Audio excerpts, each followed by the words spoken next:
They say a man should know what he's marrying into. But when I saw Namina walk down the forest path in her pale blue wedding wrapper, glowing like the moon behind her, I knew only one thing: I had never loved anyone the way I loved her. The villagers called it a whisper wedding, simple, silent, sacred.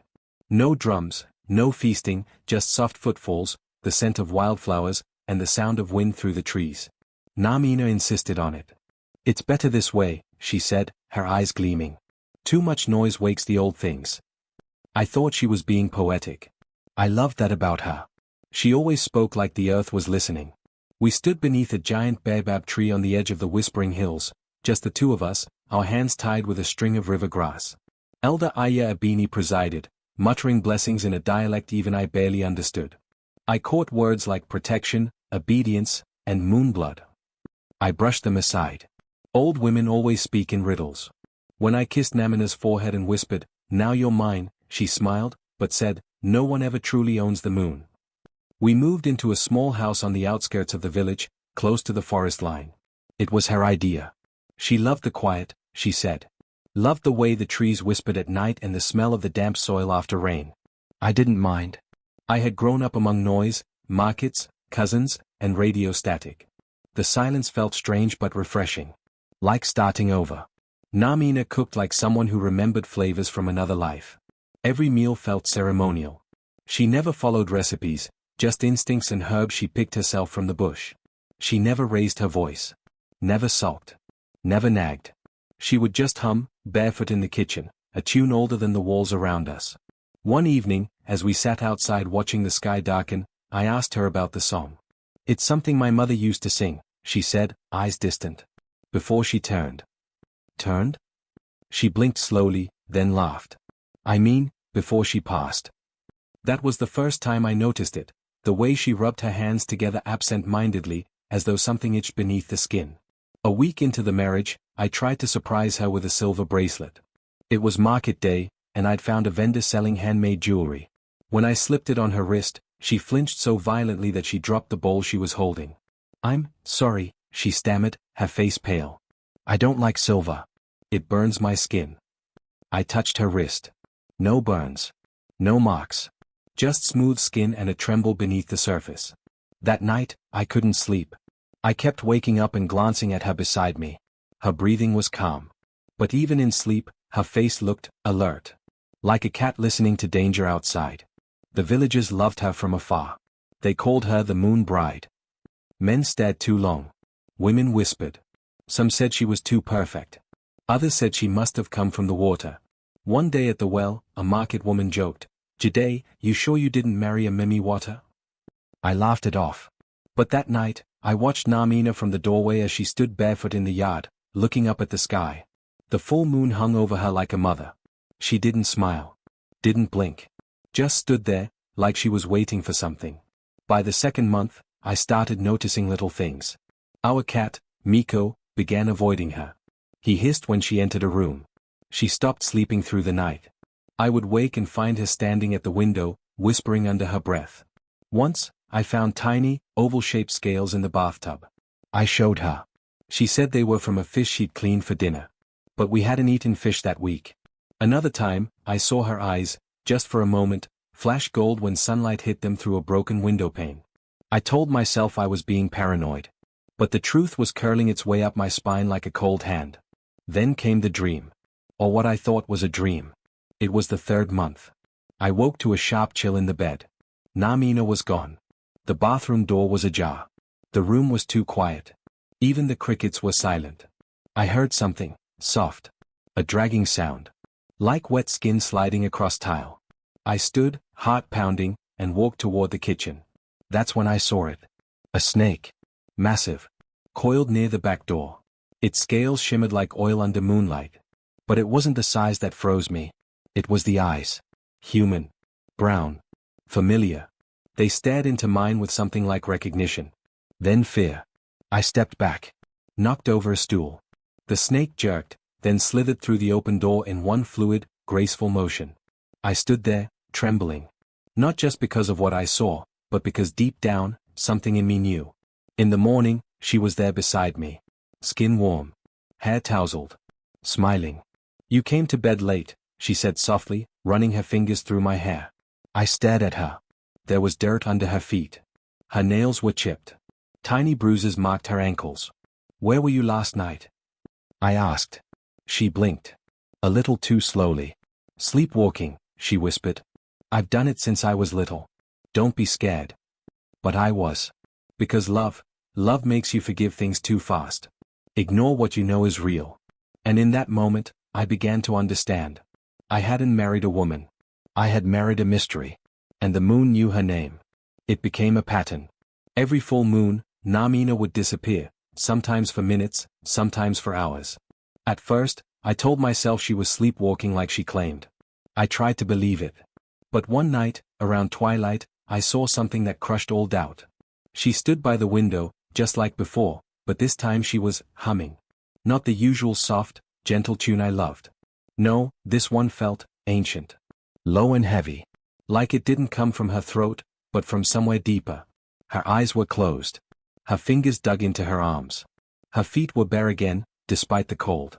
Namina? I whispered. She turned too slowly. Her eyes didn't seem to recognize me right away. Then she smiled. I was just listening. To what? The moon, she said simply. She's speaking tonight. The next day, I asked my friend Talu to visit. He worked in the city but came home often enough to remember what village life looked like, and what it tried to hide.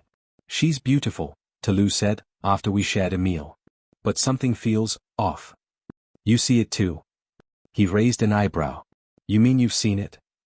I hesitated. Then I told him everything, the eyes, the snake, the bruises, the music.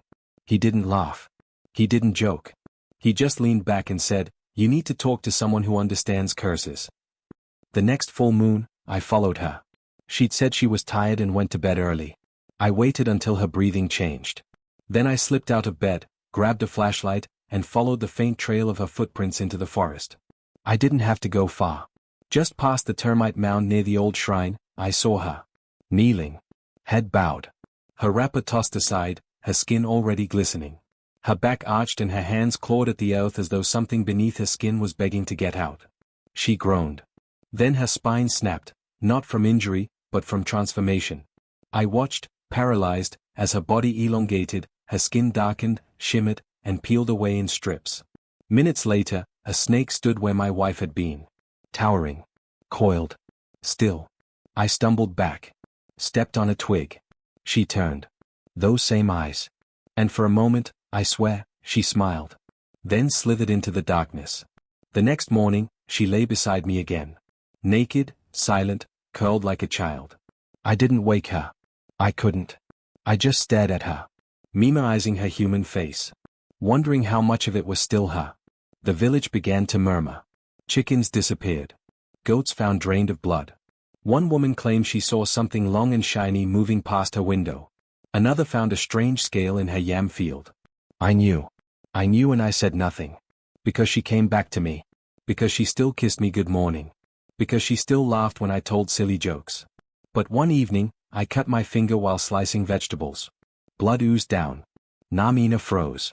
Her eyes widened. Her nostrils flared. And for a second, just a second, her tongue flicked out, fast, split at the tip. I didn't say a word. Just stepped back slowly and left the kitchen. She cleaned the blood off the floor before I returned. I confronted her. Not angrily. Not even out of fear. Just exhaustion. I know what you are, I whispered. She didn't deny it. She just nodded. Looked down. Then said, there's something inside me. Something older than bones.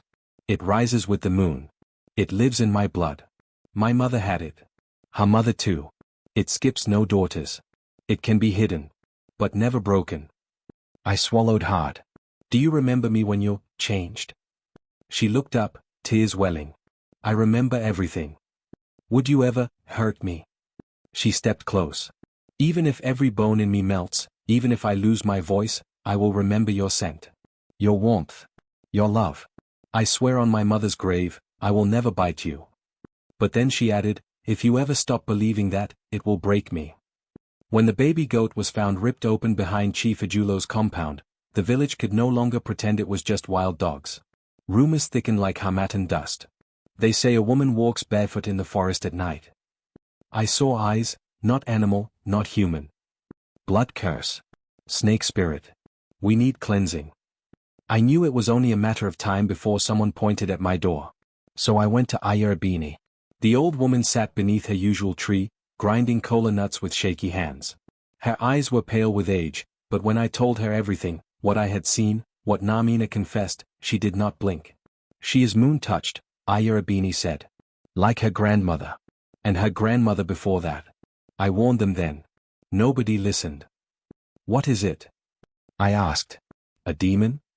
No, she whispered. Not a demon. Not a god. Just a wound left open by time. Long ago, her ancestor betrayed a forest spirit. Slew its guardian to steal its healing waters. Since then, every woman born from that blood turns under the moon. Can it be stopped? No. But it can be soothed. If someone loves her without fear, without turning away, the curse softens. Not broken. Not undone. But softened. And if that love fades, she forgets herself. The snake remains. The woman fades. She took my hand. If you run, you'll kill her. If you stay, you may still lose her. But the choice is yours. Talu returned to the village the next full moon. He had heard of the missing baby goat. Of the whispers. Of my silence. Jade, he said one night, you're being blind. This thing, whatever she is, it's not safe. She's still Namina. You don't know that. He meant well, I think. But the next night, Talu laid a trap in the forest. A net laced with silver dust. A bowl of goat's blood to lure her. I didn't know until I heard the scream. Not human. Not animal. I ran. And there she was, half transformed, writhing in pain, tangled in silver threads that seared her skin. Her scales were smoking. Her eyes rolled with agony. I tore the net apart with my bare hands. Carried her back, naked and burned, into our house. Talu tried to apologize. I didn't speak to him for a month. The night the baby went missing, the whole village went mad. Little Ada, the orphan girl who lived with the herbalist, was gone from her mat by the door. The villagers stormed to our compound, torches in hand. She's the one. That moon demon ate the child. Chief Ajulo stepped forward. Bring out your wife. I don't know where she is, I said truthfully. They didn't believe me. Ayah Abini appeared, thin and shaking. Let me find her, she said. You follow after. We went into the forest. Me, Ayah, and two brave men.